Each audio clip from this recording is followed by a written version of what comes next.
এবারে ওঠ, আমার বড় কাস্টমার আইতাছে। এ মাছ কত করে রেখেছি? ভাইজান 350 করে বেচছিলাম, আপনি 300 করে দিয়েন। দে এ দুটো ওই ব্যাগের ভিতরে বইরা দে।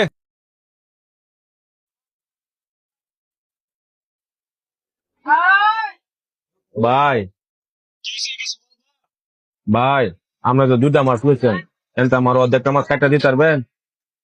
এ বেটা অর্ধেকটা মাছ আবার কেটে দেয় কেমনে? ভাই আমি তো একটা মাছ কিনতে মাছিলাম, আমার কাছে তো এতগুলো টাকা নাই, এই জন্য বলছিলাম ভাই আমার অর্ধেকটা মাছ কাটটা জ্বালাইতেন। ভাই আমার মাই কুছিল একটা মাছ নেওয়ার লাগিয়া, আমার কাছে একলা টেয়া নাই। আপনি তো ভাই একটা মাছ লইছেন, এলাকা কইছিলাম অর্ধেকটা মাছ আমার জ্বালাইতেন, আমি আপনার টেয়া জ্বালাম।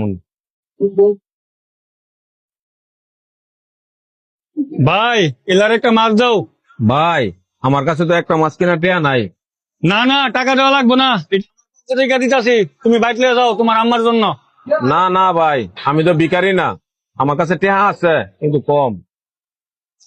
নিজের এত ছোট মনে করতেছো কে লেগা? মায়ের লেগা মাছ কিনতে আইছো, তোমার কাছে টিয়া নাই এজন্য কি মায়ের লেগা মাছ নিতে না? আরে ভাই তোমার মা কোনটা আমার মা কোনটা, মাছটা আমার পকেট থেকে দিতাছি, তুমি বাড়িতে লইয়া যাও, আর কোনো কথা কইও না। আচ্ছা ভাই আপনার অনেক ধন্যবাদ।